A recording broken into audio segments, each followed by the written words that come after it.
శ్రీమాత్రే నమః. అందరికీ శుభోదయం అండి. అందరూ ఏం చేస్తున్నారు? రేపు పండగ హడావిడి కదా, అన్నీ దులుపుళ్ళు సర్దుకోవడాలు అన్నీ చేస్తూ ఉంటారు.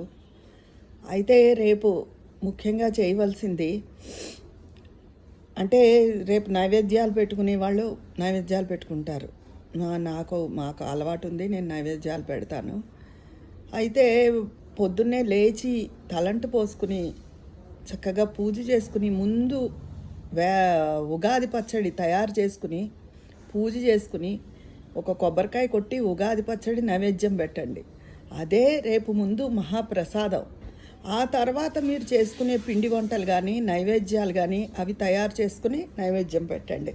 అంతేగాని ఉగాది పచ్చడిని ఆఖరికి పెట్టకూడదు అన్ని నైవేద్యాలతో పాటు. రేపు ప్రథమంగా చేయవలసింది వేపు పచ్చడి, ఉగాది పచ్చడి.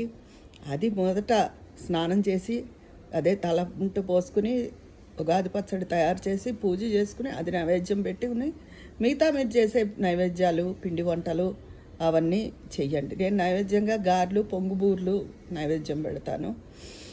ముందు ఈ ఉగాది పచ్చడి దేవుడికి పూజ చేసుకుని నైవేద్యం పెట్టేసి అప్పుడు మిగతావన్నీ చేస్తాను. ఇదండి, మీరు కూడా అలాగే చేయండి. ఎందుకంటే వేపు పచ్చడే రేపు ప్రధానమైనది, అదే మహాప్రసాదం అన్నమాట.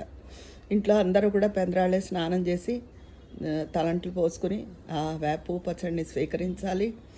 రేపు పంచాంగ శ్రవణం కూడా చాలా మంచిదంటారు. రేపు పరాభవ నామం సంవత్సరం అని చాలామంది చాలా రకాలుగా చెప్తున్నారు.